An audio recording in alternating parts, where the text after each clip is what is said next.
mesmo em atos meio desesperados, plebiscito, Assembleia Constituinte, né? Tinha toda uma coisa assim, às vezes do desespero, que é a coisa da emoção forçando, né, uma proposta, ela estendeu a possibilidade de diálogo. No entanto, isso foi fechado depois. Então o que a gente está vendo agora é um fechamento de canal. A rua, a manifestação de rua e da rede, ela acontece muito quando o diálogo se fecha. Canais de diálogo se fecham. O canal de diálogo, quando se fecha, pode ser um lugar minúsculo.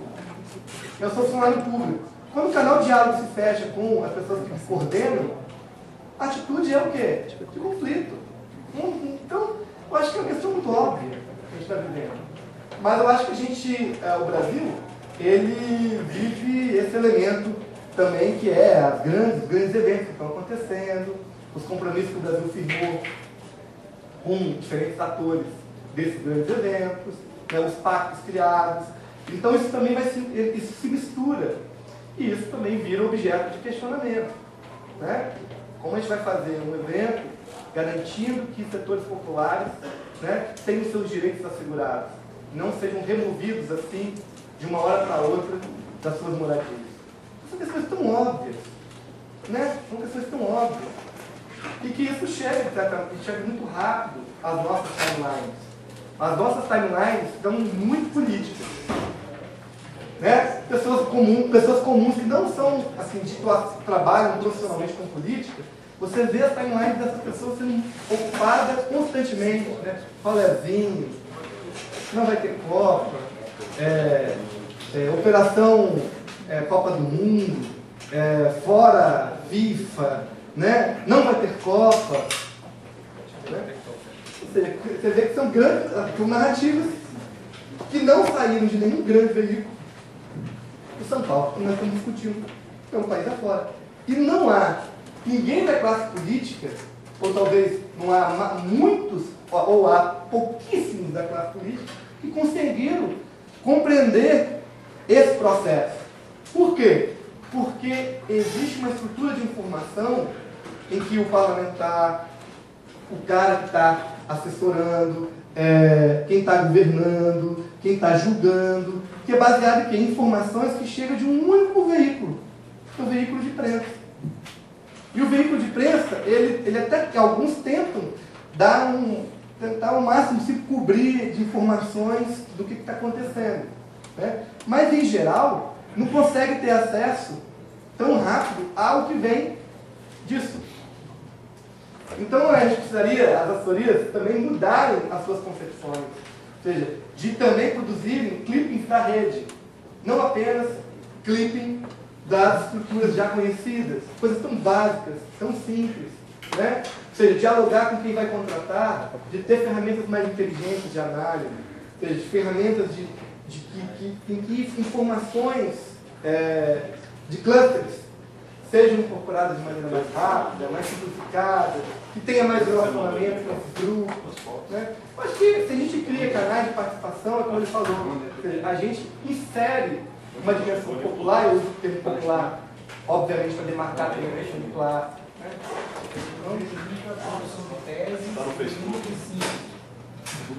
É uma embate de tese, mas acho que é muito difícil de...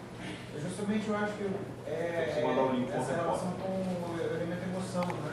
A energia que a pessoa coloca não permite a dialética. Ao mesmo tempo você tem as questões, os projetos todos estão sendo votados na casa aqui, né? Ou seja, são projetos que vêm também de diferentes interesses, ou seja, o mundo continua, né? As decisões precisam ser tomadas, as questões elas precisam ser colocadas, estão sendo colocadas, estão sendo discutidas. Então, o material para a rede, ele não para de crescer, não para de crescer. Eu tenho a sensação, às vezes, que a rede, ela se comporta igual aquela situação que acontece quando você está num grande show, assim, um espetáculo muito grande, que tem muita gente junta, né? E aí alguém começa a gritar alguma coisa, aí uma galera começa a repetir o grito, e aí a palavra de ordem toma conta do espaço, né? E eu acho que a rede, ela funciona como esse jogo, assim. É um palco só, literalmente, esse detalhe, mas na tem vários palcos, né? Vários palcos defendendo ideias racionais, fatos que acontecem mesmo, e as pessoas se comovem com aquilo, não pode acontecer isso. E aí aquilo ali é um palco, e levando onda. E aí tem outro palco ali que também defende outro absurdo, outra coisa, aí vai levar a multidão, e a rede é isso aí. Pô, eu acho que é uma boa analogia essa, de ter vários palcos, embora o palco é bem baixinho. Maiores ou menores, o palco é bem baixinho. tamanhos, Não é um palco italiano não, é um palco bem baixinho, né? Na horizontal, né? Essa coisa de palco é a coisa, o artista é o cara, e nós somos o... Mas a gente também... Foda-se, todo mundo está na mesma horizontal aqui, quem tiver mais talento e conhecimento para defender a tese e comover mais as pessoas pela razão e pela emoção, faz o palco bombar. E às vezes também não é nem uma tese, às vezes é um registro. Às vezes é uma pessoa que registrou um ato de violência contra uma outra pessoa e publica essa informação, até para pedir socorro, né? Até compartilhar um alerta.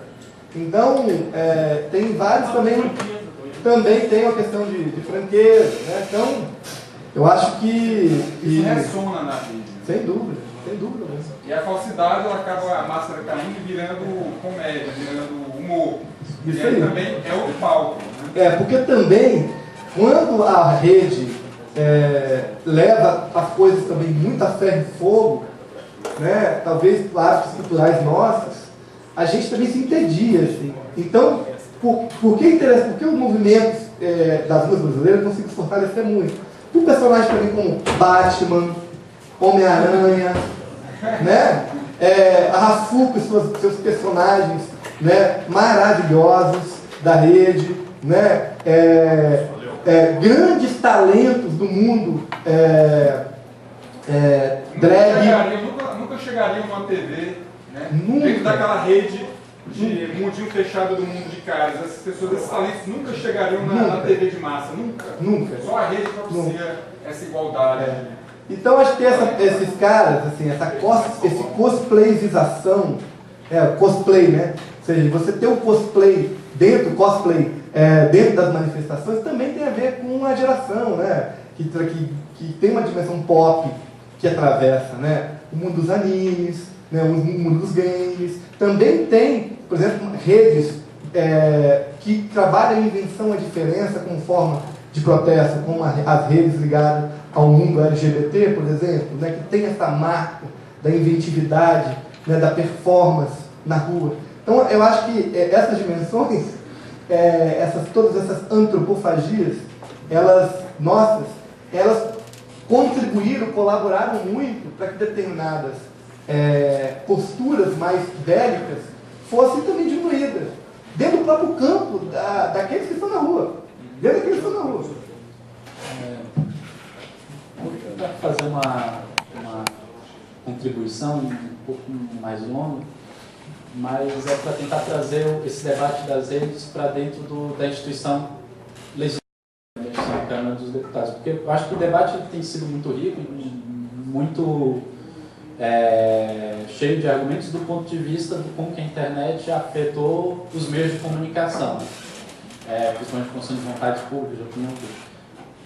Agora, quando eu penso na Câmara, eu penso que também poderia trazer esse debate do ponto de vista de como que a internet pode atualizar as nossas instituições. E aí eu queria mostrar mais ou menos como que eu enxergo a instituição pública, assim. Principalmente as instituições dentro do modelo de Estado democrático de direito. Né? Esse nosso modelo de Estado ele começou de uma mudança de perspectiva. Antes você tinha a validação, como que a sociedade deveria viver, já tinha um livro, que era a Bíblia, que dava essa resposta. E esse livro falava que cidade lá de prata, que tinha os que reinavam, os que obedeciam, e o que o rei falou era a lei, porque Deus escolheu que aquele ser humano ocupasse aquela posição. Então, o que as pessoas tinham que fazer era seguir a racionalidade do rei.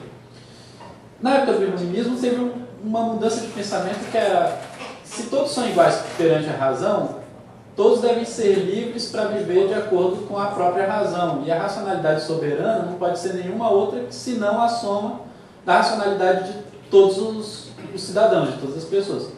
Estou trazendo isso porque esse gráfico aí que você está apresentando, para mim mostra isso, o confronto de várias racionalidades. Eu não sei se é possível extrair desse gráfico uma racionalidade, um discurso racional, mas certamente há um discurso racionalizável desse gráfico, no sentido de que há potências, há racionalidades em potências que na aplicação do caso concreto pode dar origem a uma linha racional de aplicação. E quando esse pensamento de construção de uma racionalidade coletiva foi, de certa forma, o pensamento que guiou a construção do nosso modelo de Estado. Por que a gente tem legislativo, judiciário e essa separação de três poderes? Porque tinha a visão de que o poder concentrado ele tenderia ao abuso. Então você precisava dividir o poder para que o próprio poder se controlasse e evitasse isso. E eu vejo todas as tecnologias, quer dizer, todas as instituições como tecnologias que foram criadas para tentar resolver esse problema de como que a gente constrói uma racionalidade coletiva que responde à pergunta de como nós devemos viver. E no entanto, a gente vê a internet, e eu acho que assim, as instituições elas só não foram mais além naquele período de Gênesis por limitações tecnológicas. O Plechik tem aquele TED que ele fala sobre como os meios de comunicação daquela época não eram bons o suficiente para sustentar conversas, sustentar comunicação em larga escala. E a gente tem hoje a internet como um meio que consegue sustentar a comunicação em larga escala e com um certo nível de racionalidade. Só que quando eu olho para esse gráfico, me passa que talvez o Facebook e o Twitter não sejam o melhor palco para isso. E quando eu olho para o sistema operacional, para a forma como o sistema operacional é construído, para a forma como o conhecimento é construído na Wikipedia, me traz talvez uma linha de que há já ferramentas que permitem isso, porque o sistema operacional nada mais é do que um texto longo pra caramba e construído.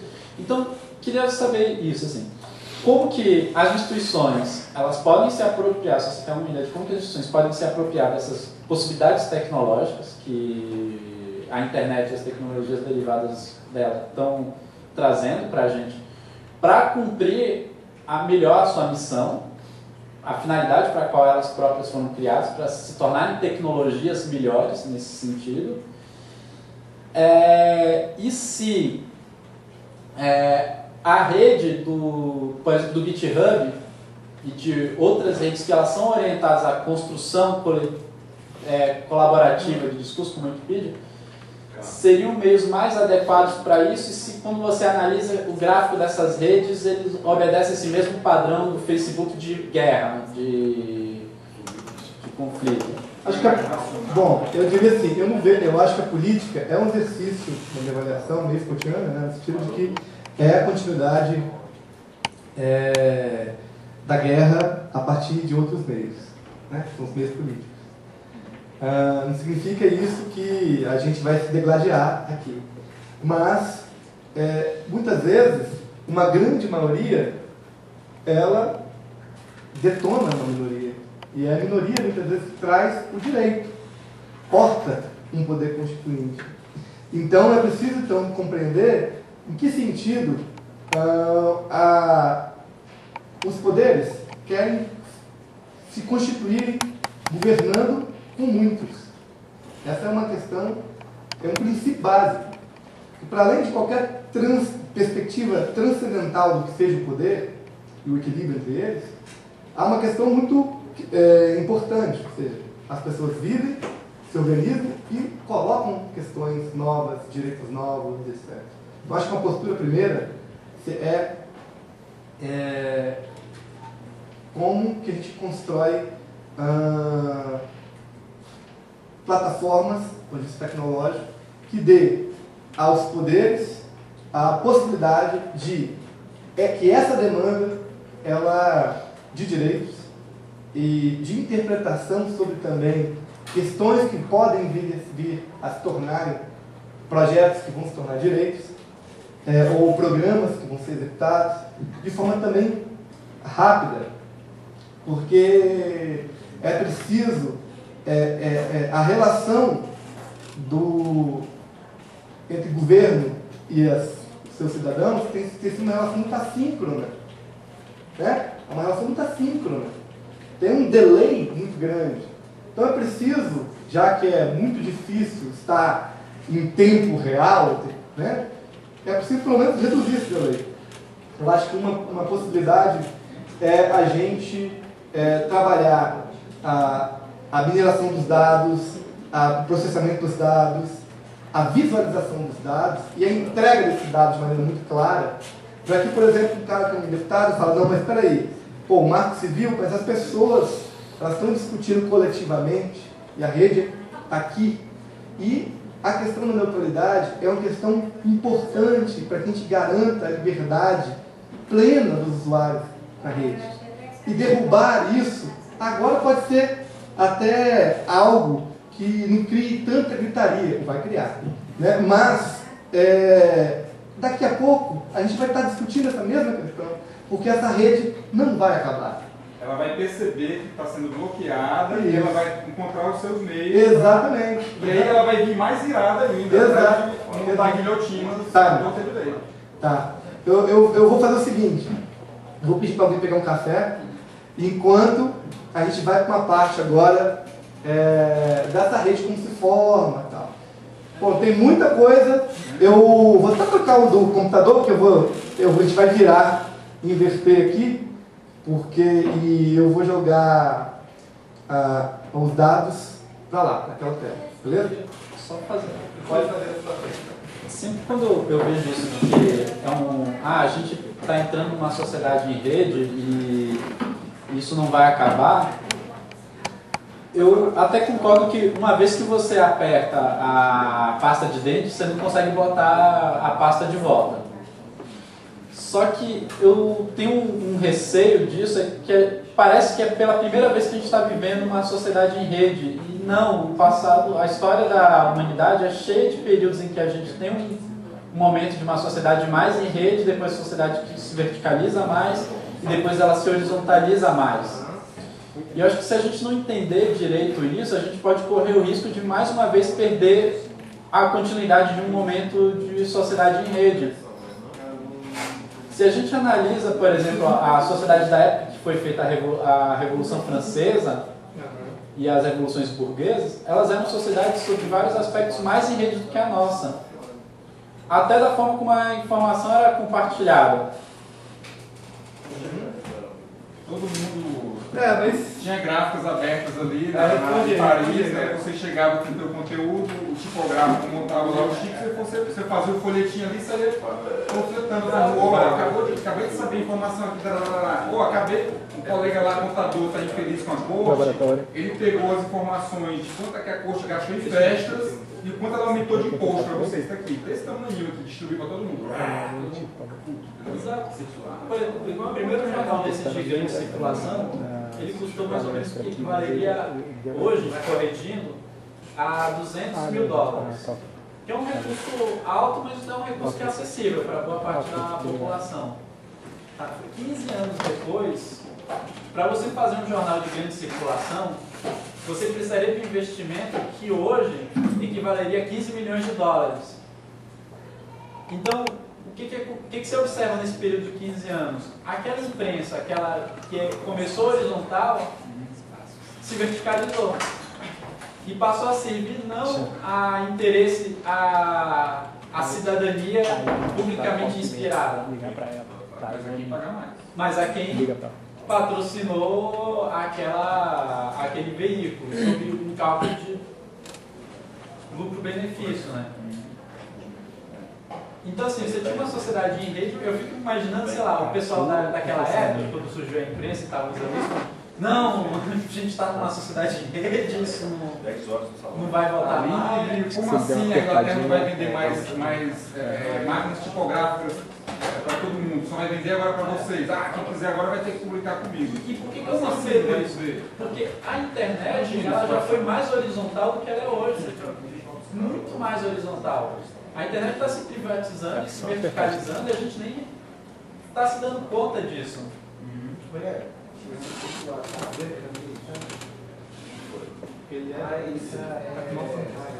Os WhatsApp teve uma parada comigo porque o feedback estava redirecionando o tráfego para a ISA poder pegar todo mundo a partir de muito para cá. Por exemplo, o Facebook. Para manter informado. Será que é isso? Tem contas que a gente faz que são simples de fazer, mas que me deixam bastante angustiado. Se você pega o Facebook, o Google ele é uma ferramenta que ela é, dentro do modelo de negócio, é relativamente barata. Assim, o usuário ele custa muito pouco para o Google. Eu não consumo banda, não estou conseguindo dados, não estou fazendo nada. O Facebook não. O Facebook, o usuário, ele custa caro. Assim, ele está consumindo banda, ele está inserindo dados, ele está movimentando informação. E o custo do usuário do Facebook não é pago como que o Facebook ganha de publicidade. Agora, como que o Facebook tem se mantido? Ah, meu amigo, venda de informação dá muito dinheiro, viu? Publicidade, quantos bilhões? Não, mas a conta do Google ela consegue se pagar com publicidade apenas. O do Facebook não, com certeza com venda de informação. Publicidade como, cara? Ganha, cara. Qualquer cidadão, por exemplo, você quer promover. Acho que você fez campanha de promoção no Facebook, paga R$30, 40 pau, e você promove para 10 mil pessoas, 30 pessoas. Aí vai ganhar isso aí. Mas você olhou o balanço que o Facebook disponibiliza? Não. Porque ele está no negativo. Aliás, tem um problema de fazer análise em rede no Facebook, né, Fábio? Que é a questão dos algoritmos de filtragem do Face. Não, a gente... Postagem, né? Você compartilha, você vai compartilhar com todos os seus 500 contatos. Tá, vamos lá ver. Vai chegar para uns 50, talvez. Tá, vamos ver agora aqui como a gente faz o processo de extração de manejo.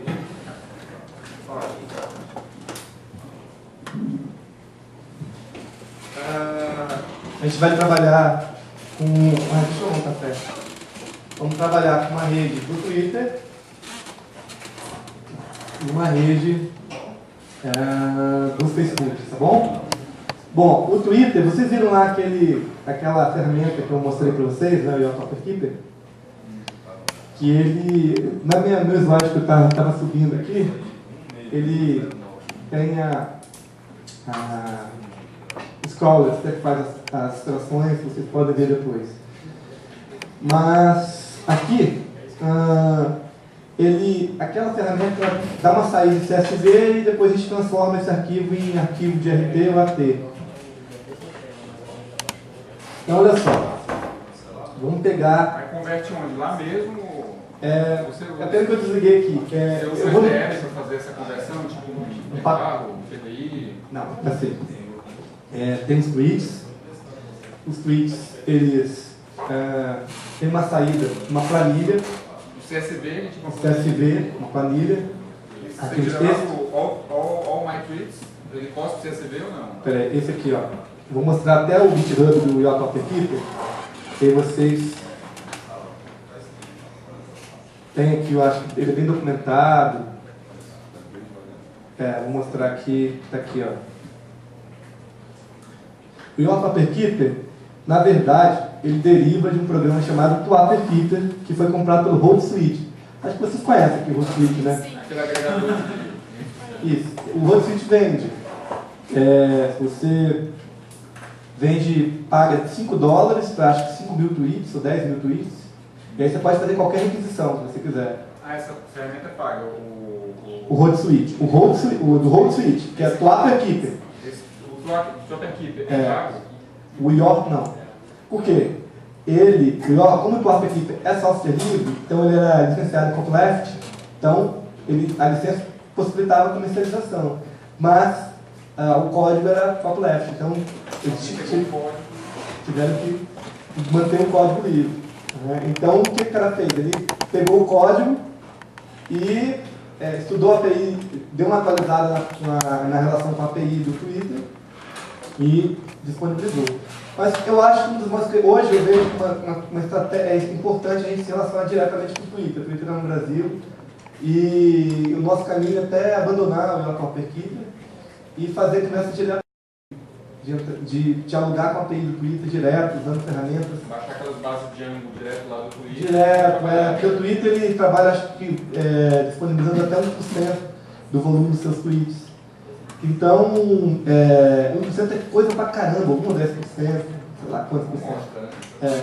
E então acho que é legal a gente tentar criar uma relação direta com essa API. Então a gente está com essa ferramenta excepcional, mas a gente vai por um caminho de desenvolvimento de uma ferramenta que parta de alguns módulos dessa daí, mas que dialogue com também mais clareza, mais tranquilidade com a API do Twitter. Mas tá? a gente consegue extrair o universo do Twitter, né? Dados 100%, né? 100%. É possível, né? Sim.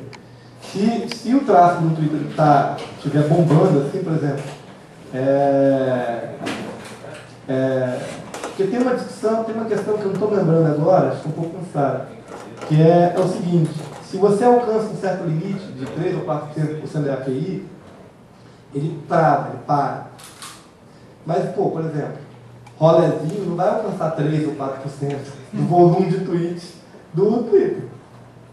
Né, o termo que a gente acompanhou, né? 275 mil. Por quê? O rolezinho virou gíria.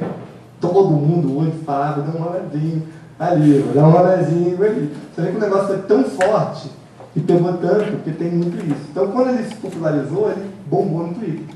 Mas 275 mil tweets, para o Twitter, não tráfego. Como o Love, que a gente viu hoje de manhã, que a rede não dá para ver aqui, eu botei a palavra Love, ficava caindo a cachoeira de tweet. Coisa impressionante. Emoção, né? Usa a palavra Love. É a palavra-chave da emoção. O pessoal queria usar, botou lá sex. Sex não tinha tanta emoção quanto Love.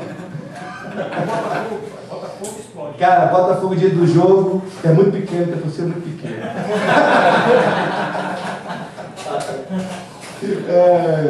Ó. Mas sim, com certeza. E os jogadores também, né? O cara faz gol. Por jogo do Brasil, já bota o Neymar. Sempre bota o Neymar pra caulhar, assim, que ou o pessoal vai detonar o Neymar, que ele vai estar jogando mal, ou ele vai se entendeu? É muito legal. O comportamento dessas ações populares, né? Assistir novela, ver jogo de futebol, isso foi muito do mundo popular. Bom, tá aí, gente, é só anotar o endereço e a gente agora tem um videozinho também, ensina como instala, tal. Não tem segredo, tá, gente? A gente não trabalha com sigilo, segredo, até liberar tudo. Tem esse vídeo? A gente pode passar, acho que a gente ficou meio tosco o áudio. Aí o programador falou, pô, ficou tosco o áudio, vou tirar do YouTube. Aí não passa depois por e-mail para vocês, tá? Dentro da instituição lá não tem um grupo que está desenvolvendo uma aplicação? A gente começou a aplicar agora, começou a desenvolver. O Marcos é um desenvolvedor, está estudando a API do Twitter. E o Twitter pode dar muito mais informação, porque ele permite dar o contexto. O cara, quando coloca o link no Twitter, putz, ele te dá a possibilidade de você ir para olhar o conteúdo do link. Então isso aí é muito bom, é uma rede muito distinta das outras, entende? Isso não tem no Instagram, isso tem no Facebook, mas mais nas páginas. Então a gente também consegue fazer isso com as páginas do Facebook. Como é que está a questão do WhatsApp? Você tem acompanhado as coisas mais fechadas e tal? Ah, tá. Eu acho que esse campo da privacidade é um negócio também, né? Ou seja, da garantia da privacidade. E agora o WhatsApp com o Facebook. Então me parece que os negócios baseados na privacidade, WhatsApp, eu uso Telegram agora, eu sou um usuário de Snapchat, que é um outro bem legal. Eu acho que parece que é uma certo uso, vai ter uma acomodação também. Tem muita gente celular, eu acho, né? O que você acha? Sim, claro. Mas fica mais difícil. De fazer a busca? Mas eu acho que a gente não tem essa pretensão assim, de passar do limite do que é pra gente o público. Então, eu não acho que sempre vai haver questões que querem ser públicas. Sim. E, por exemplo, eu participei de vários grupos durante os protestos no WhatsApp, de mobilização política. E, pô, tudo fantástico. Aquilo ali é genial, assim, entendeu? É fantástico. E, então, aquilo faz parte do processo. Isso nunca vai estar no Facebook. É só o resultado final, a convocação, mas a maneira como se constrói politicamente um encontro. E o WhatsApp, como qualquer outro trocador de mensagens, ele é mobilizador, né, na sua natureza, né? Eu descobri isso quando um amigo meu quis jogar futebol. E aí, pô, vamos jogar futebol hoje na quarta-feira. Eu falei, pô, hoje tem as crianças, não vou poder ir. Aí ele criou um grupo, assim, jogou a questão. Aí um já estava no shopping, comprou a bola, o outro já comprou o jogo de colete, e aí tinha um problema de onde ia ter, estava tudo marcado, não conseguiu. Em coisa de 2 horas já tinha um jogo de futebol, já tinha participação feminina, ou seja, ter mulheres jogando futebol com a gente, já tinha as caronas, as pessoas com carona já toda reservada, já tinha a cerveja pronta. Eu falei, cara, isso é fantástico, assim, isso faz parte do processo da invisibilidade da ação política. Que é um pouco, alguém falou da invisibilidade, né? Então tem isso eu acho legal, nem me interessa entrar nessa discussão, porque eu acho que, do ponto de vista assim, de vamos ficar olhar, que é um pouco da crítica do Snowden, né? Ou seja, há limite. No nosso próprio trabalho, a gente tem que construir uma ética também. Por exemplo, anonimizar todo mundo. Pronto, vamos trabalhar com todo mundo anônimo, sem mostrar o nome de perfil. Pô, isso é desesperador. Mas, por outro lado, você vai trabalhar com mecanismos de construção participativa, ou seja, pessoas querem falar, não, cara, eu estou tendo a postura aqui, eu sou pessoa do movimento tal, eu quero que o meu movimento seja aí no nome aí, ó, para ter essa postura, a nossa postura é essa. Oi, Deus. Ah, não, é porque eu... Vai voltar. Voltou? Não voltou. É isso. Vamos lá. Bom, esse arquivo aqui, ele gera 2 arquivos. Um arquivo de RT, um arquivo de AT, para a extração do Twitter, o Yota Keeper. Na verdade, o Yota Keeper já é um arquivo CSV. E esse arquivo CSV passa por 2 filtros lá no Linux.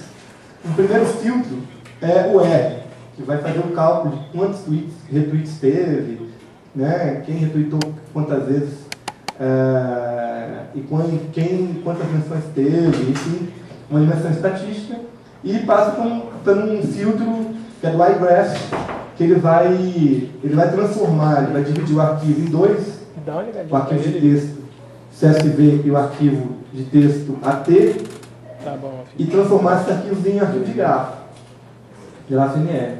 Só que o seguinte, esses scripts que trabalham com a planilha de texto, a gente teve que alterá-los.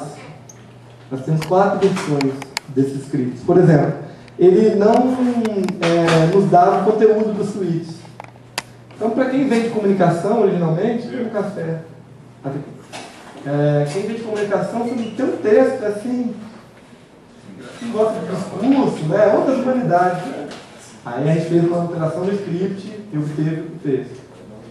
Vamos ver se a gente agora consegue apoio do Twitter para a gente ter mais metadados para poder analisar mais, para discutir mais, etc. Bom, eu não sei qual é essa rede de RT e nem essa rede de AT. Tomara que ela não seja constrangedora, mas eu vou abrir aqui. Então, não sei qual é essa rede não, vamos lá.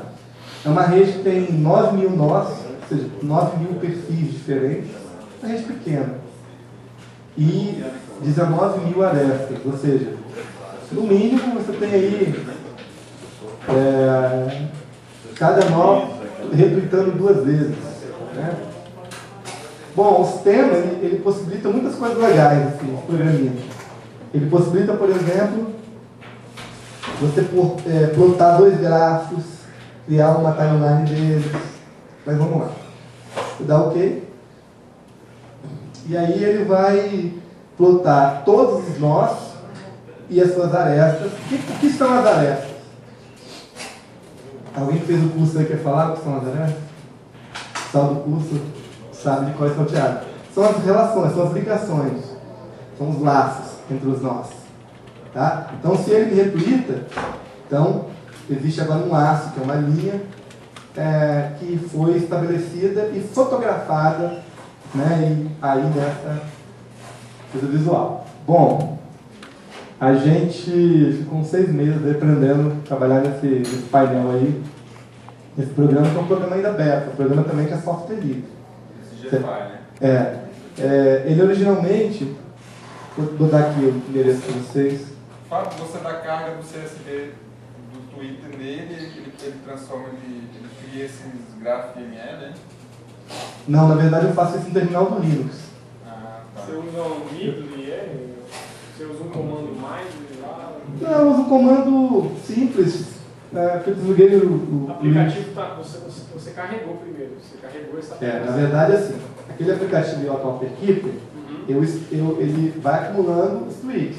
Certo. Aí após o tweet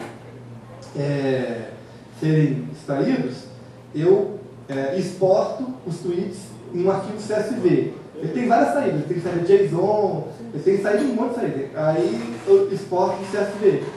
Aí a gente tem um script que separa nesse arquivo de tweets o que é retweet e o que são menções.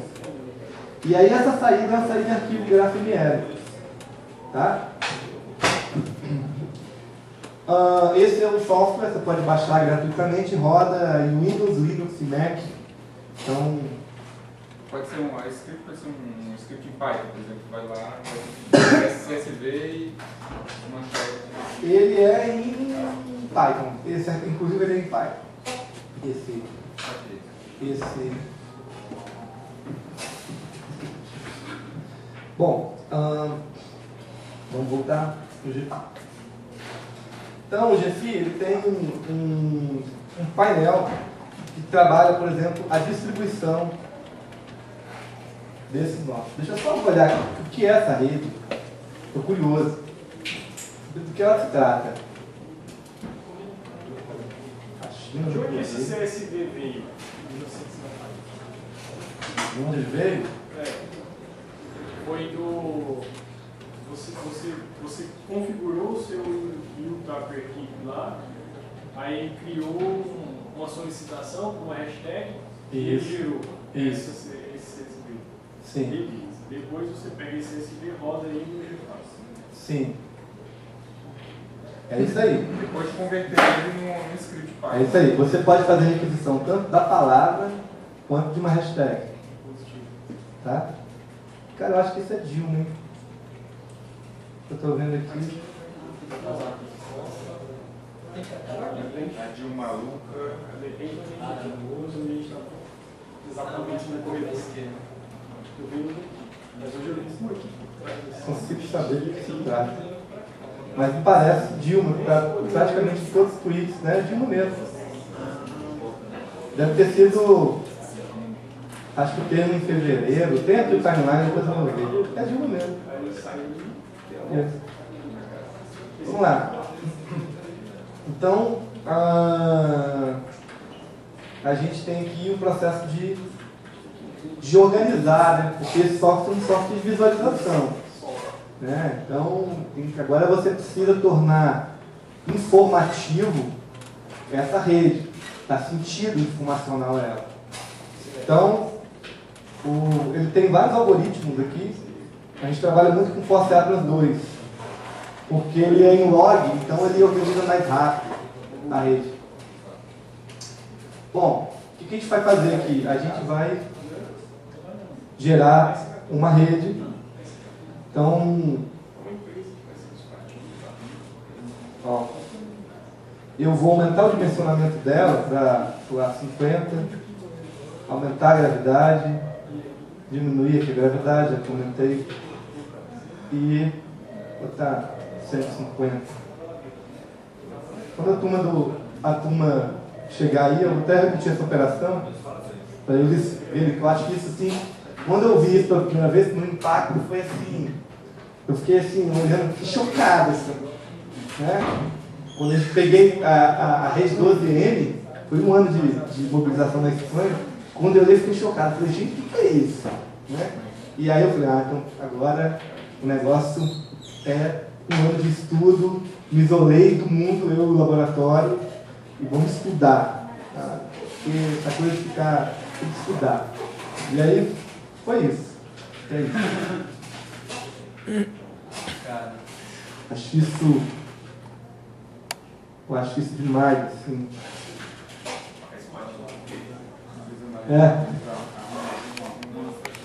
Bom, ele fica tremendo assim.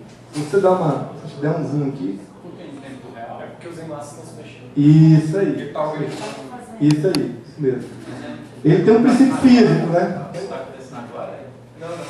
Isso é da rede. Ele está adicionando os nós, os vértices, e aí está gerando as proximidades, né? Por vínculo. É isso. Reagrupando conforme vai entrando. Os dados são carregados. Isso. O professor está carregando uma massa. Está carregando uma massa. Esse movimento aqui é da carga. Ele tem uma topologia. Assim. A topologia tem a ver com a força de atração que os nós fazem ao retuitarem. Veja, se a gente se retuita, Então não é geográfico. é topológico, é uma topologia, por exemplo. Você fala geográfico, país, essa coisa toda. Espaço. O GFI tem um plugin agora para isso. Então, por exemplo, a gente está estudando redes de logística, como você trabalha, porque tem várias aplicações, né? Na biologia, para estudar redes neurais, ou mesmo redes orgânicas, celulares. Tem a turma que está trabalhando com redes logísticas. Hoje, a empresa de trabalho, se eu tiver uma OS e eu não for no local, o carro está registrando. Entendi. É isso aí. Não fiquei. Se eu fiquei 5 minutos, eu fui embora. A gente vai fazer um evento aqui em Brasília, no laboratório, junto com o INEP, porque agora a gente está fazendo um convênio com o INEP para fazer o sistema todo de inteligência do Enem. Para exatamente os meninos, os adolescentes, que têm muita dúvida sobre o Enem. Então, para responder mais rápido essas dúvidas, mais simples, né? E aí a gente vai trazer um pesquisador aqui que trabalha com redes temporais, em tempo real. Infelizmente, não sei o que aconteceu, não estava rolando a rede em tempo real aqui, não sei se é a própria gestão da rede aqui, não sei o que é. Mas hoje de manhã foi mal barato, porque eu botava para olhar e a rede aparecia e se formava, assim, o pessoal ia vendo essa formação acontecendo. Bom, então tem um momento que a gente tem que parar, porque ele já fez, porque o Fosseato ele é contínuo, assim. Ele fica fazendo porque ele é preparado para receber redes temporais. Entendeu? Isso que acontece em tempo real. Bom, ele continua, ele deu só aquela carga daqueles arquivos RTS Graph e ABS. Não, aqui é só RT, né? Deixa eu ver onde está aqui o e-mail. Ele deu a carga só daquela massa só, de dados. Só do RT. Mas ele fica tentando dar uma rearrumada, Sim. um sistema de retroalimentação, né? Sim, isso aí. E mais também, porque Ele ele... não para, porque ele está sempre se retroalimentando as novas posições de aeróbicos de gravidade. Isso aí. Não vai Isso parar aí. nunca. Por exemplo, ele tem um plugin, que é o HTTP Glass, que é para rede temporal. Então o script em Python captura da API do Twitter, o dado, e aí o GFI se transforma em cliente do script. E aí, o que acontece? Esses retweets que estão acontecendo, eles entram no software. Aquilo que eu mostrei para vocês. É um socket, que aí fica online na página da web. Isso aí. Aí ele pega de tanto em tanto tempo, ele pega a nova carga de dados ali e vai e junta com as demais. Isso aí. Só que a diferença é que a questão é que ele está em tempo real mesmo, assim. Tempo real mesmo. Mas você bufferiza tipo 1 minuto, ou 2, ou 5, ou 10 ali, bufferiza, ou de cada hora em hora, né? Não. Junta para depois da carga. Ele 10 segundos. O negócio, alguém da RT já aparece No máximo 10 segundos. Não, apareceu o real time. Cada Twitter pegou ali Já um registro como se entrasse, ali já é um arquivo. Quer ver? Eu acho que eu tenho... Aqui, ó, antes e depois do pronunciamento da Dilma. Alguém falou hoje do pronunciamento da Dilma, né? Dá para apagar a luz, por favor? Não dá, é solar. Ah, é? É mesmo. Mas pô, dá para dar uma diminuída. É outra do outro lado. Porque eu aqui já... Ó, olha lá.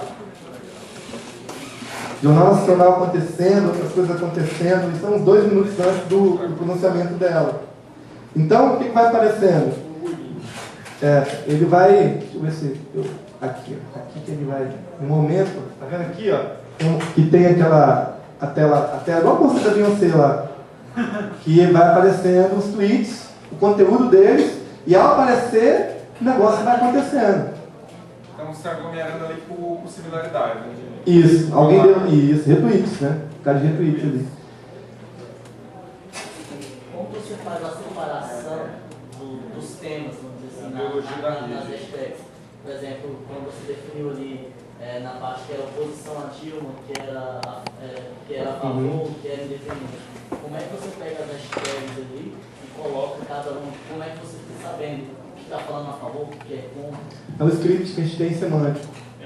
A gente exporta os nós do GFI, depois ele identifica esses nós no arquivo CSV e retira os conteúdos desses nós. E depois ele passa no script semântico, vai analisar vai pegar desde geolocalização, vai pegar as palavras mais recorrentes, as hashtags mais recorrentes, a rede de hashtags, né, através de concorrência de hashtags. Agora a gente está finalizando a concorrência de palavras. Então, por exemplo, você vai poder pegar Roberto Freire e ver quais são as palavras mais recorrentes no universo de tweets X, por exemplo, para ver que tipo de padrão temático, né, essa palavra produz na rede. A timeline dos picos, ou seja, quantos tweets envolvendo essa tag, essa palavra que você mandou e que as pessoas compartilharam, e o volume delas por dia. São várias metas que vão mostrar. Mas esse é um estudo de vocês e isso vai estar disponível? Já está disponível. Lá no GitHub você pode baixar. Eu vou mostrar para vocês como funciona, é bem simples. Inclusive usando o Facebook. Bom, eu queria completar a pergunta. pode perguntar, é bom que eu ganhe tempo aqui para... No caso, você falou que aquela hora, quando você chegou, eu estava vendo o Causa Brasil. Sim. Aí lá eles agruparam diversas hashtags lá com o governo Dilma no certo, sabe? Aí agora você falou que há essa possibilidade de criar um termo. E nesse termo eu posso colocar uma interseção com outro termo. Bom, o que a gente fez entre dezembro de janeiro e agora fevereiro? A gente pegou o dataset bem para a rua, porque a gente decidiu focar em só, né? Porque senão a gente não tem foco. E a gente trabalhou assim, entre 10 e 15 mil tweets, olhando um por um, e a gente foi vendo, tirou a palavra. Aqui. Primeiro a gente passou o script e viu as 1000 palavras mais recorrentes nos 500 mil tweets. As 1000 hashtags mais recorrentes. Por 1000 já é muita coisa. E depois, aí nesses 1000 a gente foi vendo, por exemplo, a palavra PEC 37. Ela está correlacionada a que tipo de categoria? Combate à corrupção. Porque naquele momento as pessoas correlacionavam a PEC 37 com uma possibilidade de transformar o Ministério Público em, sei lá, limitar a sua atuação e ter uma questão do combate à corrupção, etc. Então, a gente já ia checando no dataset. E a gente foi criando, por exemplo, a palavra fora Dilma, avaliação do governo Dilma. Copa para quem? Copa do Mundo. E aí a gente criou as grandes, ou seja, indexamos essas palavras a grandes categorias, ou seja, que funcionaria, eu diria, como metadado semântico. E aí, em cima desse metadado semântico, a gente separou, e aí ele já separou vários tweets. E foi analisando para dar um passo além do Causa Brasil. Quais são as questões envolvendo a avaliação do governo Dilma?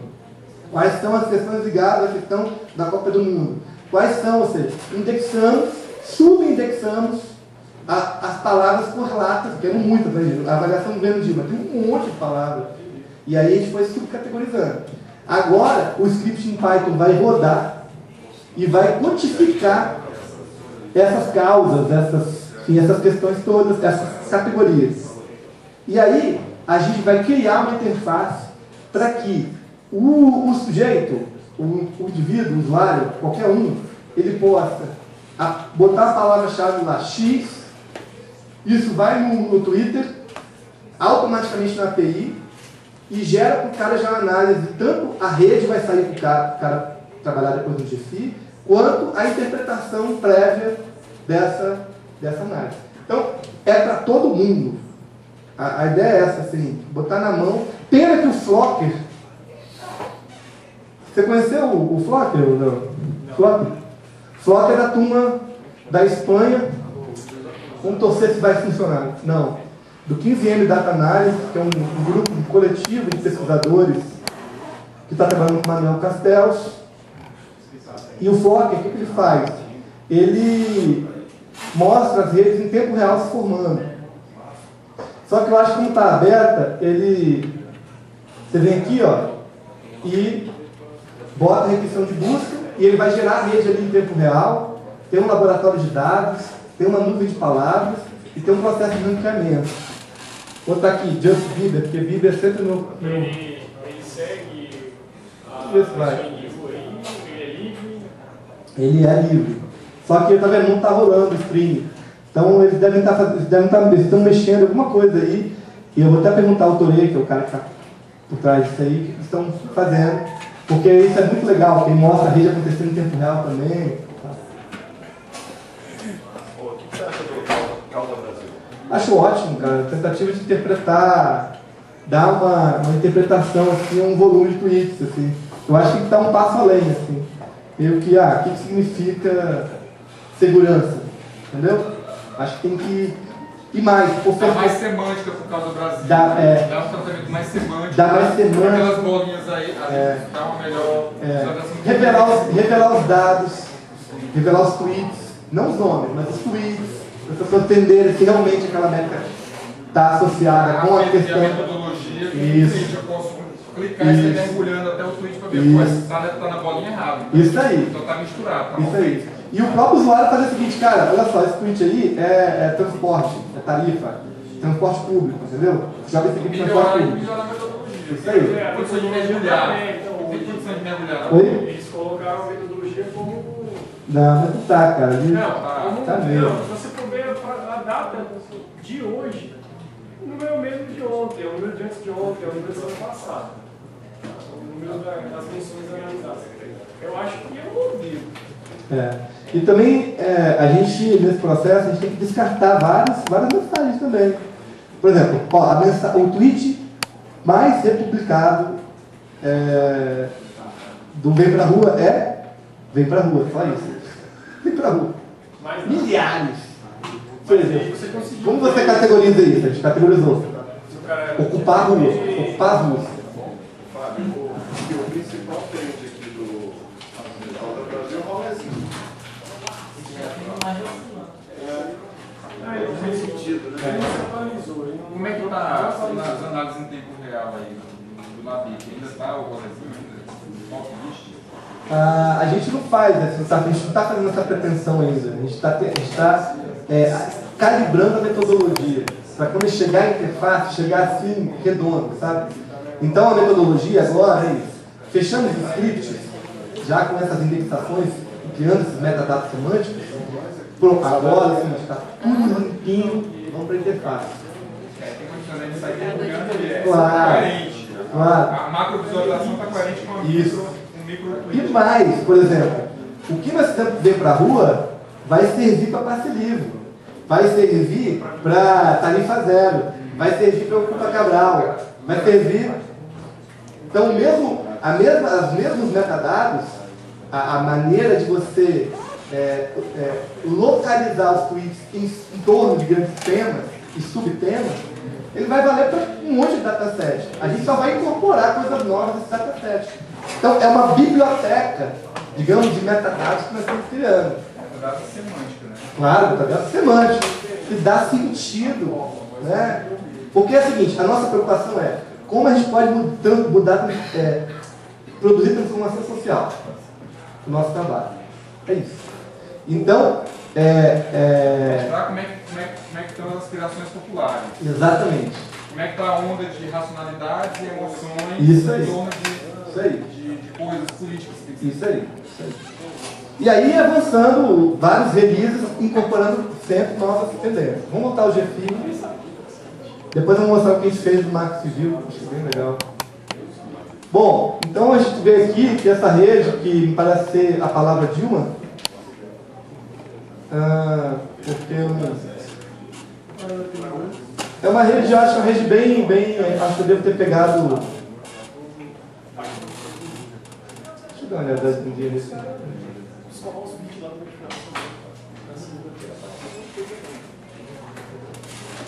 Não vai ter foco, não vai ter foco. Não vai ter foco, não vai ter foco. Tá vendo lá? Você viu como padrão? Dilma aparece, vai aparecer Alckmin também, bastante forte. Aí, olha, esse aí é uma rede P pura. Ela tá pura, assim, na verdade já não está mais, que eu botei um filtro de layout. Né? E ele é mais que layout, ele trabalha com essa ideia de que vocês não conseguem ver por aí, mas tem uma periferia aqui, ó. Olha lá, ó. Vendo aí, ó? Periferia? São pessoas que um retweetou o outro, mas não quer participar da discussão. Esse eu tenho a tese que é o chamado indeciso.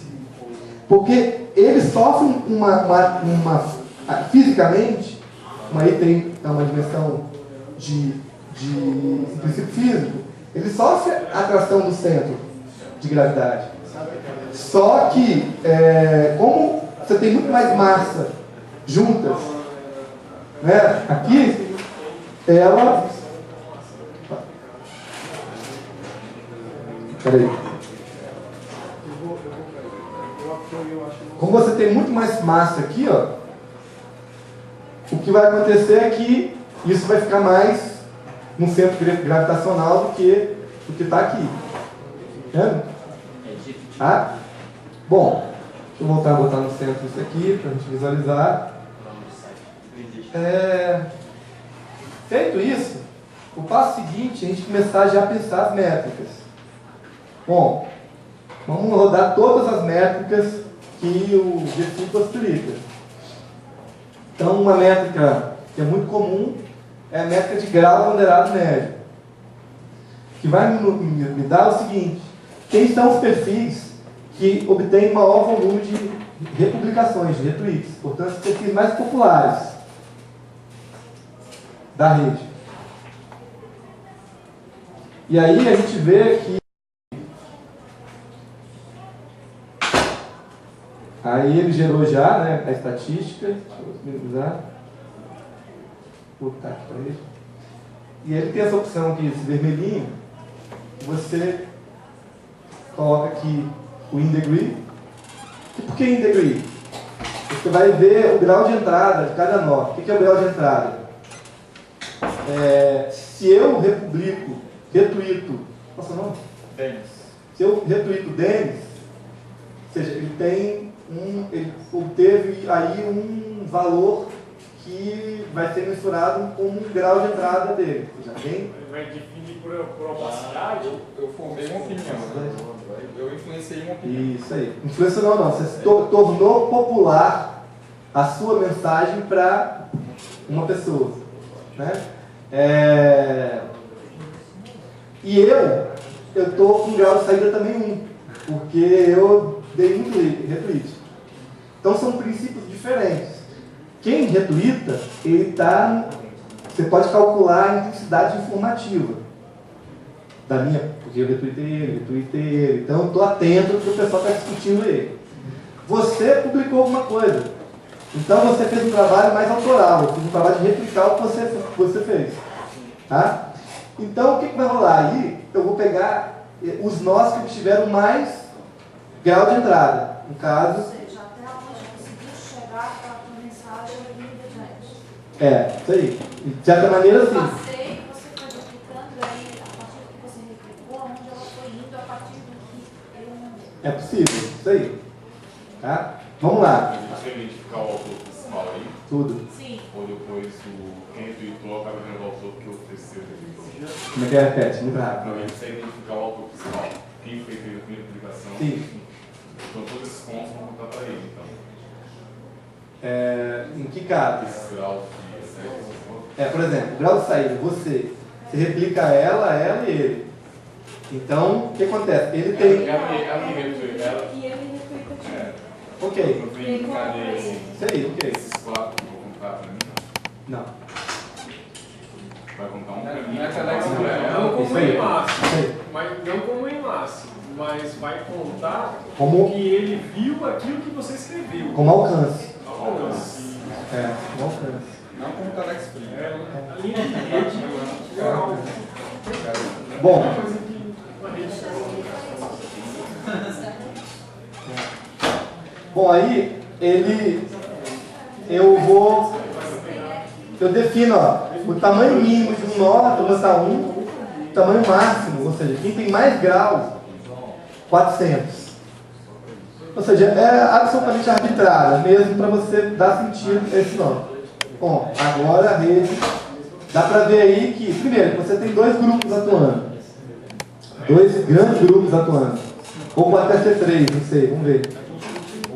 E algumas comunidades, né, associadas a alguns nós.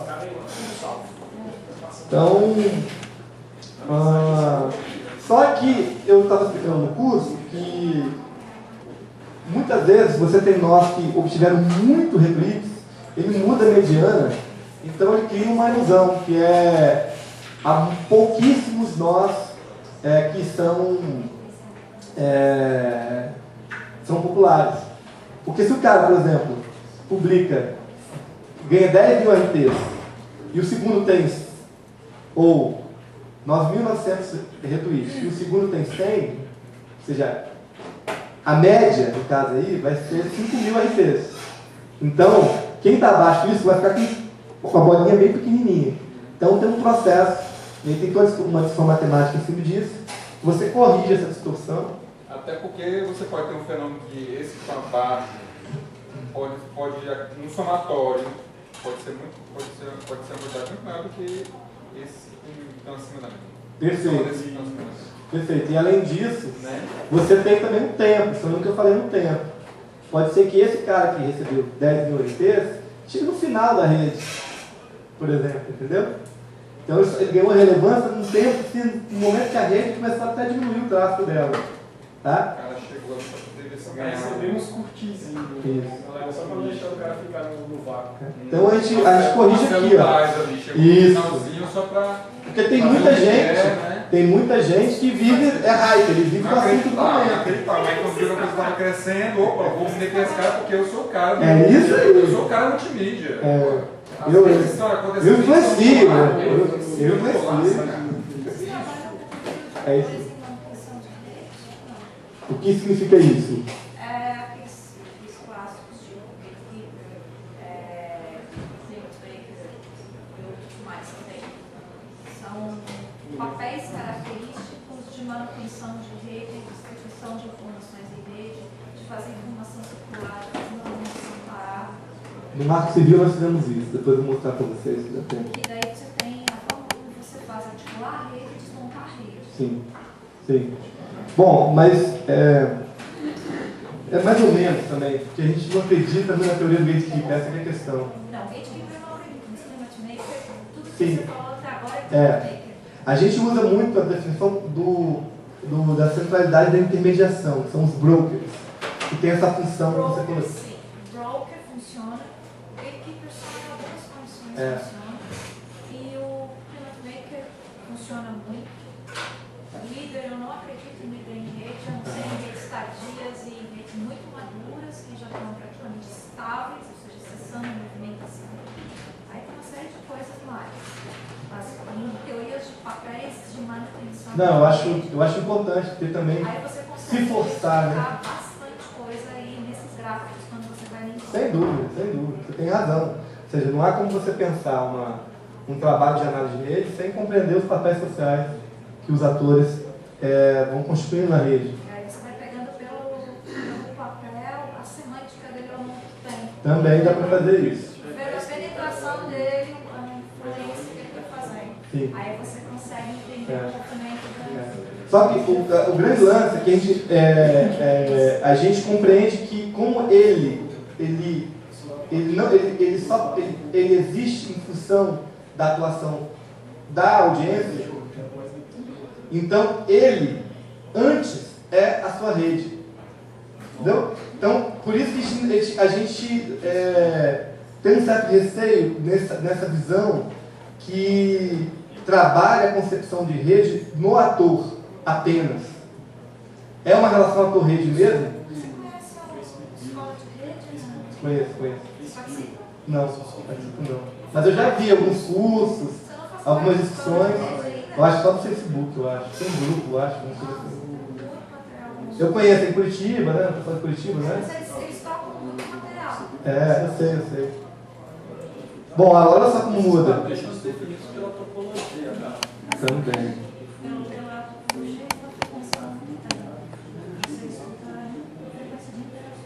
Agora, o que é interessante aí, você vê que como muda.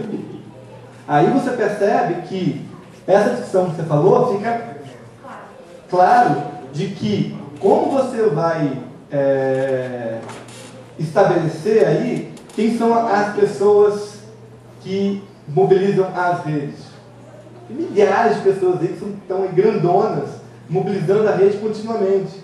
Então, por isso que a gente falou, a gente só consegue, eu acho que o nosso método vai ser pensar os clusters, as perspectividades.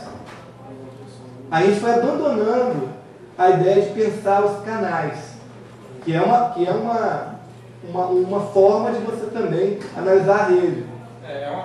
Tradicional, digamos. É uma evolução. Você, a partir da análise da rede, você vai chegando a conclusões e você vai amadurecendo o seu enfoque, né? Talvez mude daqui a algum tempo e começa a ter uma outra abordagem nessa de coisa.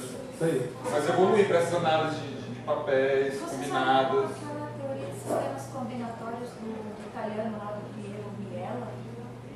A gente usa a discussão sobre a tecnologia do Eduardo do Castro e a teoria do rede do Latour e a teoria dos modos de existência do Latour agora. Mas a gente é muito influenciado pela literatura brasileira do Eduardo de Castro, que é um cara que vai subverter todo o pensamento da etnologia tradicional. Né? Ele foi capa aí da Piauí, no Rio de Janeiro, né? Mês passado, considerado o antropólogo mais importante, né, da atualidade. Ele subverte a concepção baseado em uma... E é muito legal porque a ideia dele de sujeito, de subjetivação, ou seja, portanto, a gente poderia falar a ideia de perfil, ele trabalha a partir da lógica de grafos, né? N-1. Eu sou N, um número de nós, menos eu. A rede é isso. Qual a quantidade de nós? N, nós, menos eu.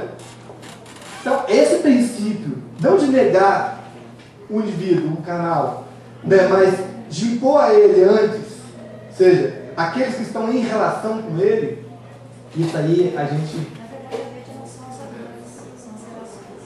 Sim. Não, são também os atores, não dá para negar os atores, mas ela é um movimento. Eles são regulares. A energia elétrica só existe por causa da diferença de potencial. Como é que é? Até a energia elétrica só existe por causa da diferença de potencial. Um polo positivo e um polo negativo. Você tem a corrente elétrica. Se você tiver polo positivo e polo positivo, você não vai ter o caminho da energia elétrica. Você não vai ter o computador, você não vai ter nada. Essa variante. É a agitação deles, na verdade. Bom, o que a gente vai fazer agora aí? A gente vai tem que dar uma ajustada, tem muita coisa sobreposta, né? Então, ele tem aqui a possibilidade de você evitar a sobreposição, e aí ele dá uma organizada aí nessa rede, que depois você vai conseguir visualizar melhor essa rede, uns rótulos, né? Essa rede. Aqui deu uma boa, e você pode expandir. Aqui é bem layout, né? Bem design, assim, da rede. Já está claro na rede, que é uma rede controversa, que não vai ter copa, que é uma coisa que eu vou falar amanhã, ela tem uma controvérsia aí, e que bom que também esteja controverso, que significa também ter posições muito distintas, né? E aí você pode expandir essa rede, com isso você consegue visualizá-la melhor. E aí o trabalho é de inserir os rótulos, de inserir as informações que são importantes para o pesquisador. Nessa concepção das chamadas perspectividades, ou seja, um método perspectivista de rede, que a gente está criando, a gente não precisaria dos nomes. A gente só iria aqui no laboratório de dados e trabalharia com conteúdo. Não preciso dos rótulos, não preciso mais de nada. Agora, eu posso dar uma cor também aqui a isso. Então, por exemplo, vou pegar um padrão aqui para a gente olhar rápido. Então, vou tirar isso. Então, aqui ficou verde, rosa, quanto é dúvida. Aqui, por exemplo, ó, o nó tem 0 degree, ou seja, por exemplo, eu retweetei ele, mas ninguém retweetou, então tem 0. Ele vai ficar mais rosinha e tá azul. Mais frio, né? Mais amarelo, mais brilhoso, mais quente. Isso aí. Ou seja, mais, ao mesmo tempo, quanto maior é a bolinha, mais verde vai ficar. Tá vendo? Ele segue aqui esse intervalo de 0 a 837, que foi possivelmente um perfil que obteve já 837 retweets. Mas isso não acaba reproduzindo a informação do tamanho da bola? Não entendi. Porque a bola, pelo que eu entendi, o tamanho dela também traz essa informação, né? O tanto que Sim. Então, são dois parâmetros, mas com a mesma informação. Sim. Ele não deu uma diferenciação semântica utilizando a cor, né? Ele acaba passando a informação do tamanho da bola. E ele atribui também, com isso, as arestas. Né? Ou seja, as arestas azuis significa que você tem nós fininhos que estão retweetando para a rede. Você faz essas correções também no modo de visualização dele. IMAX. Aqui você pode, por exemplo, vocês estão chegando azul, estou chegando rosa aqui. Então aqui você pode estabelecer, por exemplo, que a cor da aresta ela esteja vinculada à cor do destino. Então vai ter mais verde aí, possivelmente. Olha lá, viu? Então você vê que a influência desse nó em outros nós de cor verde. Ok? Uma outra coisa seria inserir os rótulos. Caso os nomes, né, das pessoas dos perfis que estão atuando em nós. Como o nome é um atributo do nó, não é um atributo da aresta, o atributo da aresta seria o tweet, né? Então ele vai estar em nós, na aba nós aqui. Ó. Aí você transforma um nome em label. Aí você vai apertar o Tzinho aqui, e você pode manter esse fixo. Então o tamanho do rótulo vai ser igual para todo mundo, tá? Mas vai ficar complicado de visualizar. Ou você pode trabalhar com o tamanho associado ao tamanho do nó. Aí você consegue visualizar melhor. Então tá aí o que você queria. A rede não vai ter copa. Com certeza na ferramenta que gera o gráfico em modo online, você pode pegar o mouse e girar isso aí de frente para trás. Assim, que o nome deve ficar girando na bolinha. Então, tem um software chamado quem trabalha na universidade leva de graça. Quem não tem que comprar. Chama Graph Insight. Eu uso o TRG. Qual é esse? Eu usei o TRG, mas para marcação de pontos numa rede. Ah, entendi. Pô, depois eu quero saber desse aí.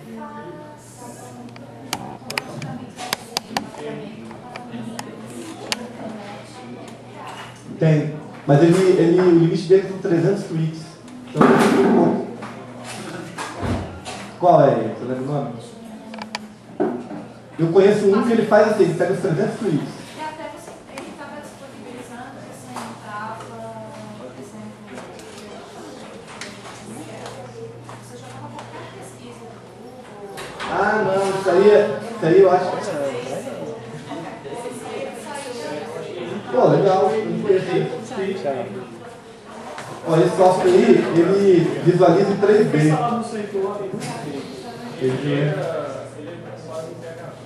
Qual o nome desse? Eu não sei exatamente o nome. Uhum. Vou pegar o nome. O software que faz ele em 3D, faz esses giros e tal, é isso aí. Gera um site que custa $900 a licença. Mas você trabalhando na universidade, você manda com o endereço da universidade, um e-mail, eles te passam uma licença gratuita. Bom,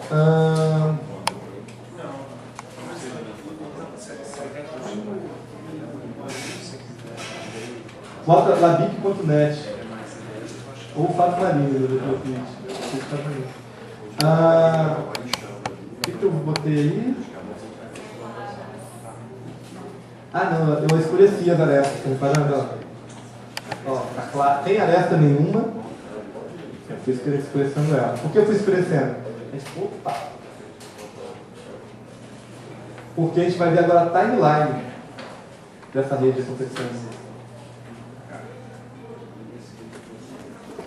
Bom, a operação da timeline, ela só acontece porque a gente desenvolveu um script no laboratório em que a gente extrai o timestamp de cada um dos tweets. O que é o timestamp? O timestamp é um código que pega o dia, a data, né? Data, hora do segundo, Isso. hora de GMT. Isso aí, beleza, valeu. E aí a gente pegou do Twitter, porque o Twitter possibilita isso, o Facebook também possibilita. E aí a gente consegue fazer uma timeline. Então você vai em um laboratório de dados, em arestas, aqui ó, RT Time, timestamp. Você mescla a coluna, RT Time, um tweet, né, no caso. Cadê o nome desse? Deixa eu ver aí. Esse é o Thaís. Só que o que eu estou vendo aqui, ó, é no caso nosso lá, que era o gráfico contemporâneo. Multi. Esse que está falando, ele é linear. O gráfico dele para você poder sentar a rodada aqui, você não vai isso não. Qual é esse? Qual é a sigla aí? MRTG, que é para a rede, né? Mas ele... Rede até MRTG? Para a rede física? Isso, mas ele tem as funções para você... Ele tem as entradas de dados, então você pode estar pegando os dados ali, igual no CSV, e colocar para ele gerar um gráfico também. Pô, legal, vamos depois falar disso. É velho esse MRTG. Eu usava 15 anos atrás no suporte da igreja. Então, ó, aí você combina RT Time e coloca criar intervalo de tempo aqui, ó. Se você não colocar criar intervalo de tempo, não vai rolar. Beleza? Aí RT Time, ok. Pronto, aí você habilita a linha do tempo. Volta para lá. Aí você vai reparar como a rede é temporal, foi o que eu falei com vocês no começo lá. Então você vê que, se a gente fizesse aqui dá para fazer aqui um videozinho, o GFI está fazendo um plugin que você faz, transforma os gráficos em cinema. Reprodução.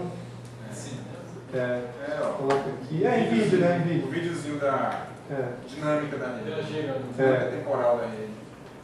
Acho que se você fizer. Bota um ponto de início aí. Ó, memória, né, gente? Há que se destacar que a memória desse Mac, tadinho, né? E processador. Então, não vai dar para comprar dinheiro, mas dá para ver que é possível fazer. O que você... Olha aí, ó, o momento que arrebentou, não vai ter Copa. Olha como abençoou, foi o final de semana. Botou polícia, cara. Polícia só agita a galera. Mas essa polícia que está aí é lotada também. Daqui a pouco você junto com os manifestantes e parte para invadir esses casos aí. Aí o que é legal, você tem aqui a visualização, você vê em visualização, você também pode, você sabendo esse timestamp aqui, ó, quando é o dia, só você ir, sei lá, converter timestamp. Aí você vai encontrar que tem serviço online para cada um que faz essa conversão.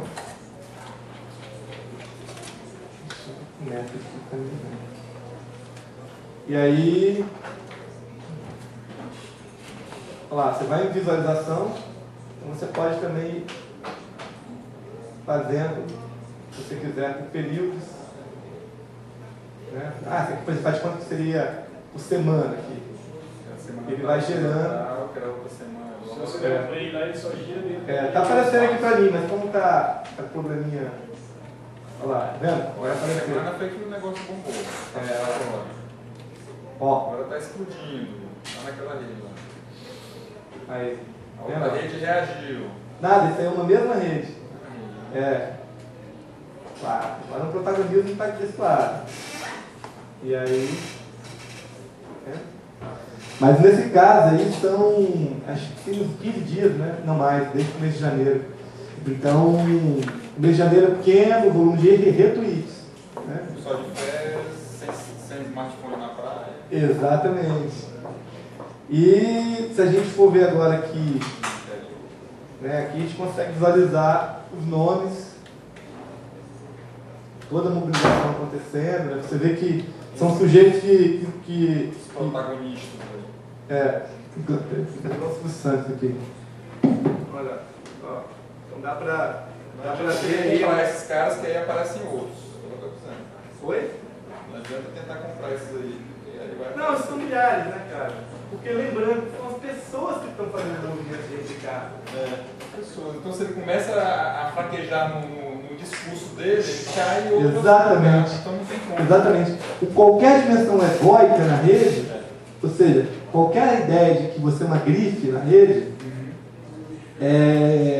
e você vale por si, tem uma continuidade, tem uma fricção contínua, sem um mérito, sem uma capacidade de articular, mobilizar o seu próprio público, se você entende isso como público, né, você não vai. Né? E é muito interessante porque são sujeitos completamente distintos. É interessante até comparar como é que está o protagonismo de uma boladona, né? Agora, antes dele ser recebido lá no jornal, depois que ele foi recebido no jornal, deve estar recebendo verba lá para bombar o blog dele lá e tal. Antes e depois. Quanto ele deve ter perdido ali, porque não, agora o cara tem razão, né? Mas se vocês repararem uma coisa aqui nessa rede, uma análise disso, né? Se vocês repararem numa rede aqui no Twitter, ele não aparece Black Bloc como destaque. Talvez essa coisa toda é mais de mídia de massa do que é que exista. Na rede nem existe, cara. Tá entendendo? É interessante isso, né? É mais a mídia de massa, a elite que está esse movimento de comunicação, a gente precisa deslegitimizar essas mobilizações de rua. Potencializa o grupinho ali de Black Bloc. Mas uma compensação. O que acontece? No Facebook está em massa. Ou seja, o movimento dos meninos é bastante atuante. Por isso que as páginas dos caras estão derrubadas o tempo inteiro. Então há um problema sério dentro da discussão da mobilização social, que é o Facebook. Ele é um espaço que pode eliminar a capacidade ou pelo menos reduzir a capacidade de articulação e mobilização desses atores. Né? Mas é claro que ele deve estar aqui, enfim, mas ele aparece não tão popular.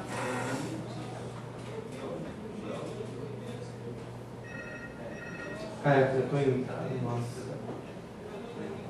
Se eu pegar aqui, nossa. Lá. Tem aqui, ó. Tem 74 retweets. Então tá até bem, tá bem, apareceu bem.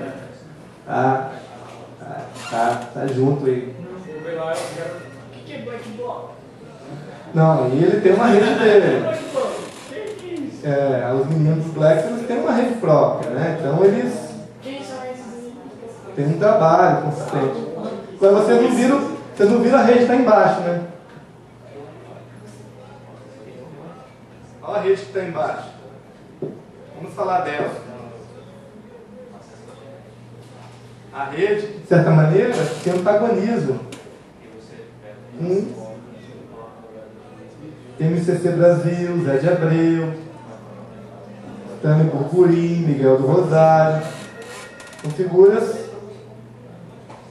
Rosana, deve ser blogueira de humor, sei lá onde. Ah, deve ser aquela eu sei quem é, aquela blogueira, né? Tem a Dilma aqui, por aqui, Dilma Bolada. Claro que você não vai ter determinados.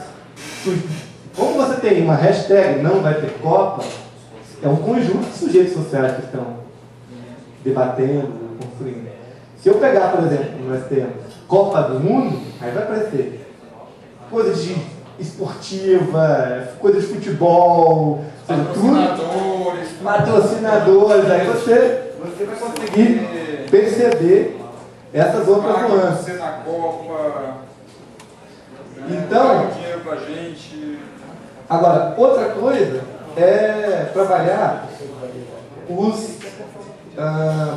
uma meta muito importante, que são que tem centralidade e intermediação. Então, eu fiz estatística e coloquei centralidade e intermediação. Desculpa. Diâmetro de rede. Que é o fim aqui, diâmetro de rede executar. E aí ele me gera outras métricas. Essa métrica aqui é muito importante, que é a métrica da centralidade de intermediação. Betweenness. O que ela permite a gente analisar? Permite analisar os brokers, que ela estava falando. Ou seja, aqueles que ligam redes. Entende? Portanto, tem um papel de mediação importante. Então, nesse sentido, eles também são sujeitos que, se eles desaparecem da rede, a rede demora um tempo para se religar novamente. Para rolar um recarregamento dela. Porque eles fazem essa ligação de mundos. E aí vocês vão perceber que há muitas alterações, olha. Aqui, deixa eu diminuir um pouquinho. Os gatekeepers. Você quer explicar? Os gatekeepers, eles vêm da teoria da notícia. Vêm da teoria do campo do jornalismo, digamos assim, a sociologia da notícia. Gatekeepers funcionam como porteiros, ou seja, que deixam passar ou bloqueiam determinadas agendas, pautas, enfim. Então, no processo de produção de notícia, há um filtro. E esse filtro ele é importante ser estudado. Por exemplo, por que não se falou tanto dos jornalistas que foram violentados em São Paulo? Porque existe um processo aí de filtragem, né, do deixar passar algumas coisas e outras não. Então, o silêncio ele também é um elemento que compõe a estrutura de produção pública. Só que o gatekeeper ele tem toda uma discussão em torno dele, que é complexa também, o que é deixar passar e o que é silenciar. Há todo um jogo, um conflito também internos nas redações, etc. Então, o gatekeeper ele funciona como um porteiro da informação. No caso da rede, o que acontece? A rede... Não fiz. Quando você olha numa rede, você quer saber um broker, você consegue saber o seguinte: um broker, geralmente, ele é alguém que faz a articulação entre clusters de redes que estão falando de assuntos muito parecidos. Ele pode está ser. dando velocidade e aceleração à rede. Perfeito. Ele faz todo o movimento da rede, ele mantém a rede viva. Se eu tiro, desarticulo a rede, vai demorar um tempo para você criar outro ali fazendo a ligação. Isso. Eu vou desacelerar um pouco aquela rede, mas alguém vai assumir esse papel. Isso. O gatekeeper geralmente vai ser alguém que vai nessa rede a outra rede que não está tratando desse assunto. Então ele é um porteiro de duas redes que ainda não se tocaram. Então ele tem um papel de negociação política, de dizer, eu quero, deixa eu passar o interesse dessa rede ou não. Não acho. Aí ele tem esse vínculo ali. Então, equipe termina sendo geralmente aquele ponto perdido que geralmente está ali conversando entre duas redes que não tem muito a ver. Não, acho Se você tirar ele dali, você simplesmente afasta duas redes, elas não vão mais conversar. Eu acho Ele é muito periférico. Eu acho que a gente poderia até, numa forçação de barra, colocar o gatekeeper como... Se ele acelerar a movimentação dele, ele conseguir fazer articulações, ele pode virar o Eu acho que a gente poderia até dar uma forçação de barra e falar que gatekeepers são os perfis mais de celebridade, assim. Que dão, assim, fazem chegar aos seus fãs, que não estão muito afim de discutir isso, essa informação. Entendi. Nas redes empresariais que a gente trabalhou, a gente via muito mais esse papel. Então, o cara, normalmente ele está mais no ponto marginal da rede, juntando duas que não se conversavam. E ele pode virar um broker. O enlace também. O enlace também, mas o enlace entre duas redes que ainda são muito fracas na comunicação entre elas. Sim, poderia se chamar a celebridade de especialista periférico, mas ele é patológico, mas ele tem um papel importante também, porque ele faz chegar a um alcance muito grande. Quando as celebridades entraram no Vem Pra Rua, eles deram uma agitada boa na rede também, entendeu?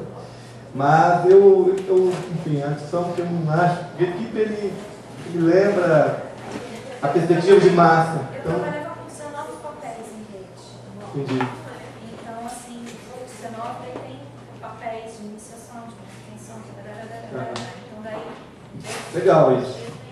Pessoal, vamos então já encaminhar para o encerramento, né? Mais aí uns 5, 10 minutinhos. Bom. Comentários finais aí do Fábio. Beleza, então essa é uma possibilidade, só para a gente finalizar, para não dizer que eu falei do Facebook. O Facebook tem uma ferramenta bem legal chamada NetVis. Alguém usa aí? NetVis? Então, aqui ó, NetVis, a gente tem NetVis. Você procura aqui, baixa no aplicativo no Facebook, e aí é bem simples de baixar, vai seguindo, são dois cliques apenas, e aí com isso ele vai identificar quais são as páginas dos grupos que você curte, né, participa. Além de ele vai pegar a rede pessoal sua, a rede de likes da sua rede pessoal, ou seja, quais são as fanpages que seus amigos curtem, grupos, a rede de likes em páginas, por exemplo. Quais são as páginas que a página da Câmara dos Deputados curte? Por exemplo, aí curte a página do Laboratório Hacker. E quais, são 2 degraus. E quais são as páginas que do Laboratório Hacker curte? E quais delas estão associadas a quais páginas? Entendeu? Quem curte quem? Bem legal. Então, por exemplo, vem aqui aqui, vou pegar só das páginas. Pô, não vai dar tempo de mostrar o description de... Talvez. Ó, então vou pegar aqui Martin Pirata do Brasil. 10 últimos posts. Ele pode pegar até os últimos 1000 posts. Ferramenta aberta, criada dentro da Universidade de Amsterdã. E aí ele faz um trabalho bacanérrimo. Primeiro ele vai anonimizar todos os atores, que eu acho excelente isso. Ele gera o CSV bem, né? Ele gera um arquivo .tab, que é um arquivo de texto. E funciona como fanpage. Funciona? Nesse caso é fanpage. Olha lá, ele está minerando lá já o primeiro, assim... Mas aí eu tenho que ser administrador da fanpage. Não. Basta curtir uma página. E aí eu posso ter os dados dela. Sim. Eu posso escrever pegando os meus contatos. Isso aí. Cada mês. Ó, ele gerou 3 arquivos. Inclusive, sai entrando em cada um dos meus contatos e pegando a paradinha. Isso aí. Ele gerou 3 arquivos. Um arquivo GDF, que é um arquivo de grafo, um arquivo de estatística, ele faz a mensuração, esse post teve quantos compartilhamentos, teve quantos likes, né? Os comentários desse post, né? Cada comentário teve quantos likes. Vocês são tipo os versos, você tem como pegar um período. Isso só no Node Excel. No Node Excel, que é um plugin para Excel, que aí você define o período. Né? E o terceiro arquivo, tá aqui para você ver no Node Excel. O terceiro arquivo, Node. Sim, mas só roda no Windows, tá? Você baixa e tal, ele é um plugin para Excel. Só baixa isso, para saber trabalhar para a NSA, né? Só roda no Windows. Windows. Trabalhando no Windows, você está usando dados para a NSA. 625, tá bom? Está gerando nada de graça, cara. Você olha, aciona lá o Vou mostrar para vocês. o processozinho rodando no Windows já avisa, olha, está rodando esse aplicativo. Vou mostrar para vocês. O Excel, uma NSA vai pegando os dados. Olha lá, para a gente finalizar. Então, olha só. O que o nosso script... Gente, olha aqui, rapidinho. Está acabando. Vocês viram? Como esse script... Olha lá o script, gente. A gente desenvolveu esse script, que é o passe Facebook, que está aqui, acho, no desktop. Passe Facebook. E aí, o que eu vou salvar esse arquivo aqui. E depois, o outro também arquivo, lá onde está o script em Python, né, que chama-se passe Facebook Master. Salvei. Aí, o que eu vou fazer? Procedimento meu, com uma rede bem pequenininha, para eu poder pegar os últimos 1000 posts aqui. E aí eu vou agora, lá na pasta, você pode fazer ele em Mac e Linux. Ele começou no Linux, depois foi para o Mac, e agora a gente está disponibilizando também para o Windows, depois da comoção geral. Mas é sempre assim, sempre lança primeiro para Linux. Depois de 6 meses é para o Windows. E a pessoa que se vire aprende a Linux. Essa aplicação foi desenvolvida lá com vocês, essa que está em Python aí. Tudo. Ela faz uma abertura do arquivo. Isso. E a base do tab lá, ela sai separando tudo. Isso. Agora vamos lá rapidinho, porque senão a gente está com pressa. Aí... A gente está usando esses scripts aí. Oi? Está no GitHub. Aí, ó, vou deletar o que já tinha aqui. Ó, aí o que eu vou fazer? Eu tenho que transformar o arquivo de comments em comments.tab e o arquivo de stats em stats.tab, tá bom? Gente, olha atenção lá, ó lá. Esse arquivo que está desse tamanho, ele vai ter que virar esse aqui, ó, comments.tab. E esse aqui, ele vai ter que virar stats.tab. Aí eu vou no terminal. Cadê esse terminal feliz? No Linux, aqui. E aí, olha, já entrou até na página. Massa. E aí eu digito essa linha aqui, ó. Python 3.3, então você tem que instalar o Python, versão 3.3, e passe underline facebook.python. Dou Enter, pronto. Já gerou. Já aqui, ó, resulta isso aqui, ó. Aí nos comentários, aí tem vários, assim, por exemplo, tem o número de comentários por dia, tem quais os comentários que tiveram mais likes, quais são os comentários que foram, os posts que foram mais compartilhados, as top hashtags, aqui, ó, as top words, aqui, ó, para você já jogar aqui, lá. Aqui eu não usei aquele, tá? Eu estava usando o outro. Aqui, ó. E aí você consegue ter uma visão assim, tanto semântica quanto estatística de uma fanpage. Então você pode pegar, eu peguei, por exemplo, a gente tem um monte de coisa de várias fanpages, entendeu? Então tem tanto a análise dos comments como também a análise dos posts. Aí para fazer a análise semântica tem que criar uma lista de top words para eliminar como, entendeu? Esses conectivos com nada para artigos, E aí, já tem uma listinha já de fatores. Ok? A gente faz a mesma coisa para o Twitter, adicionando o fato de que a gente também pode trabalhar com a clusterização, pegar só uma parte de usuários e ele lê só a semântica de parte dos usuários. E agora o passo nosso, o próximo passo, agora para março, depois do carnaval, é o seguinte: a gente vai gerar um script chamado de 2 redes ao mesmo tempo, para ver quais usuários estão presentes em uma e na outra. E na outra, quem tem de novo. Como é que é feita essa delimitação? Com isso você vê, por exemplo, quem estava no Rio para a Rua e está, por exemplo, ocupa a Câmara no Rio. E quem são os sujeitos novos? Para a gente calcular a intensidade de novos sujeitos entrando continuamente nas mobilizações. E a inversão também. Mas essa proposição, você pode colocar ela no sistema lá, naquele que a gente estava vendo lá no começo, lá no Não, mas é a tecnologia que a gente está criando. Ah, tá. Comecei a assustar. É a tecnologia que a gente está criando. É isso aí, gente. Parabéns. É só o começo. Amanhã vai ser maior. Muito obrigado. Deixa eu ver celular, telefone de casa. Lembrando que amanhã tem a palestra dele, 10 horas, que ele vai falar de outras coisas, né? Vai ter novidades aí. Hoje é crescimento? De 10 a meio-dia no Salão 9, tá? Pessoal, quem quiser acompanhar aí as atividades do laboratório, a gente vai ter toda uma agenda aí daqui para frente com atividades como essa. Além da página do laboratório ledemocracia.leg.br, tem também no Facebook a nossa página, LabHacker CD. Tá bom? Fiquem acompanhando. O pessoal está disponibilizando daqui a pouco o LabHacker vai ser maior. A gente vai agrupar Lá do...